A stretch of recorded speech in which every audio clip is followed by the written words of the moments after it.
Well, great to be here and talk to you all today. I'm Camilla, CEO of Oxford Medical Products.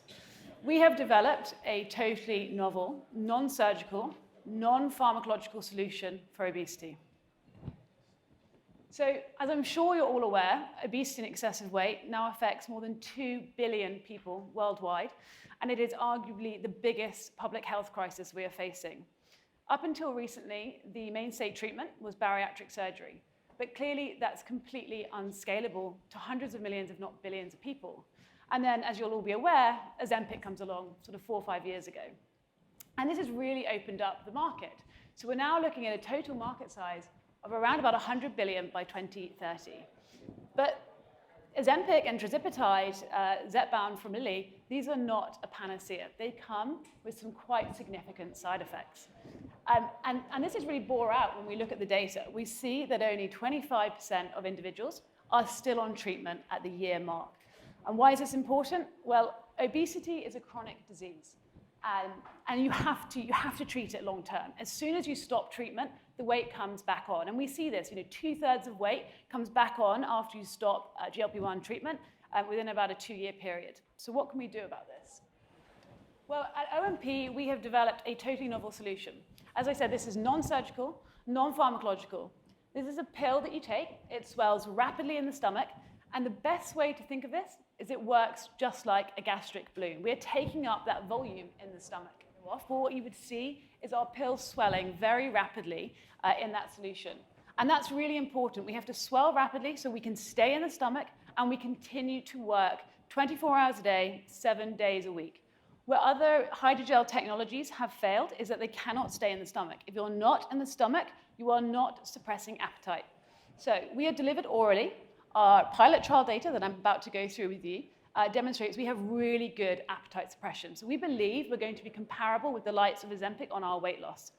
And this last point is incredibly important. What goes in comes out. We are not systemically absorbed. We're not going to see those really significant side effects that are stopping people staying on treatment like we're seeing with those GLP-1 therapies. So as I said, we've completed all our preclinical. We've got a great tox profile. And last year, we finished our first in-human trial. Here, we took 10 individuals with a BMI of 30 to 40, and we did 2 lots of dosing with them. So we did a low dose, and then a washout period for 2 weeks, and then we did a high dose, and then a washout period for a further 2 weeks. Of course, this was a first in human, so we're looking at safety first and foremost, and tolerability. But actually, what we really wanted to understand is what effect are we having on appetite, both in the acute phase, immediately after dosing, but actually in the chronic phase when people are just out about in their life. And so we really sort of started to focus on that. And we had to understand, how's our product working? We're totally novel. No one else has done anything like this. So pleased to announce that we have dosed over 160 of our hydrogels now in those 10 individuals. It's been really well tolerated. And as I said, we looked at appetite in 2 separate ways. We looked at it in the acute phase, and we looked at it in the chronic. So here we've got fullness. So this is the acute phase for up to 2 hours after dosing. So the gray line that you can see there is essentially our control. That's a large glass of water. Then the teal is 1 pill, and the dark blue is 2 pills.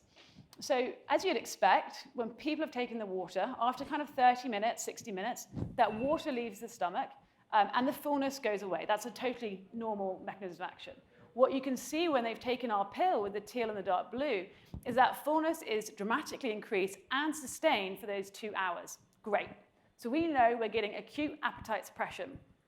So at this point, after that 120 minutes, we said that you guys must be starving. We haven't fed you for 12 hours. So we have to be starved to do this testing. Go to the canteen right now, they're in hospital, and select what you want to eat and bring it back to us before you eat it.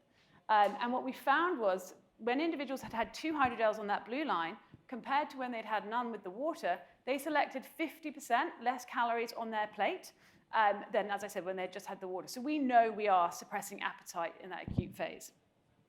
But that's great. What happens when you're at home in your real life? And actually, I'm super excited to show that we are able to replicate the same sort of set of data in that environment. So what you've got here in the dark gray is our baseline. The teal, again, is the low dose. We have a washout period, which is the gray line, and then the dark blue, which is our high dose. And as you can see, so the first graph closest to me It's hunger. So what we want here is this graph to go down. And you can see almost a 30% reduction in hunger on our high dose. And as you'd expect, much like the GLP-1s, as soon as you stop treatment, that appetite comes back. Okay, so we've got to be treating this as a chronic disease long term, and we need a solution that is safe to do that long term. And when we look at desire to eat, this is super exciting because it's very comparable to the semaglutide data we see from Novo. And so we have almost a 50% reduction in a desire to eat. And this is throughout the week. So that's on weeks 5 and 6 and continuously. So that trial's now complete. We passed all of our safety review committee meetings, and we've now just started enrolling for our extension trial. So here we've got 40 individuals in a randomized double-blinded placebo-controlled trial. We have 30 people on dose and 10 individuals on placebo, and we'll be treating them for 3 months. So of course here now we're taking that information, we're using that, how do we dose people, low dose, high dose, and we'll be looking at weight loss. We'll be using that 3-month data to submit our IDE to the FDA later this year in order to go into our pivotals starting in the US in 2025. We should have some interim data coming out around about May, June time this year. As I said, so further safety, of course, this is still a first in human, but weight loss, waist circumference, glycemic control, blood pressure, etc. So we have designed what is a very differentiated approach to weight loss. We are not another incretin hormone therapy in the pipeline. We're coming at this actually from this bariatric surgery route. We've spoken to FDA, we've done a couple of Q-subs. They said, you're probably going to be de novo. We want to see that extension trial data before we confirm. But actually, if you guys have the safety profile that you showed us in that initial first in human, we'll likely be giving you an indication for use for anybody with a BMI of 25 and over. So the GLP-1s currently have an indication for anyone with BMI of 30 and over, or 27 if they have a comorbidity. So this really opens up that part of the market for us. We'll be able to help those individuals who currently don't have any great treatment options available to them in the overweight category, which actually is where the majority of our population sits. And then further to that, Novo and Lilly have essentially created a weight maintenance market. So they've got all of these people going onto their therapy. They're then losing some weight, but they're not tolerating it. They either can't tolerate it, or they actually can't afford it. This is over $1,000 a month. If you want to continue that for life, that's quite a hefty burden to be taking with you. So what do we do with these individuals? We don't want to take them off treatment. That weight's going to come back on. They've lost all the benefits. Well, we can transition them onto our product, and we are uniquely positioned to really disrupt that part of the weight loss market. So we currently manufacture this all ourselves in the UK. We'll be moving our manufacturing over to the US probably around 27. We have 2 patents granted and 1 patent filed. So just quickly before I go on, we were able to show really good gastro retention. So further to our obesity platform, we're now looking, can we deliver drugs with our device? So we're looking at small molecules. We're also going to be looking at peptides as well. And excitingly, specifically semaglutide, the Rybelsus, has a 1% oral bioavailability compared to Ozempic, which is an 87.